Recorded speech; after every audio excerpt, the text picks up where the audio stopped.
نحمده ونصلي على رسوله الكريم اما بعد فاعوذ باللہ من الشیطان الرجیم بسم اللہ الرحمن الرحیم۔ میرے تمام معزز ناظرین کو السلام علیکم۔ آج میں آپ سب کو نیا سال شروع ہونے کی دعا بتاؤں گی،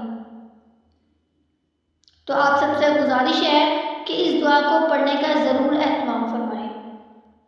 بسم اللہ الرحمن الرحیم۔ اللہم ادخلہ علینا بالامن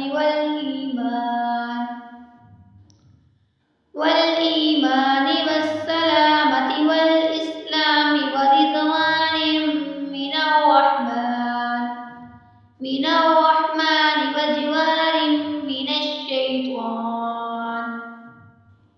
اے اللہ، اس سال کو ہمارے لیے امن و سلامتی، ایمان و اسلام میں استقامت اور اپنی رضا کا صاحبان بنا کر بھیج، اور ہمیں شیطان کے شر سے محفوظ فرما، آمین۔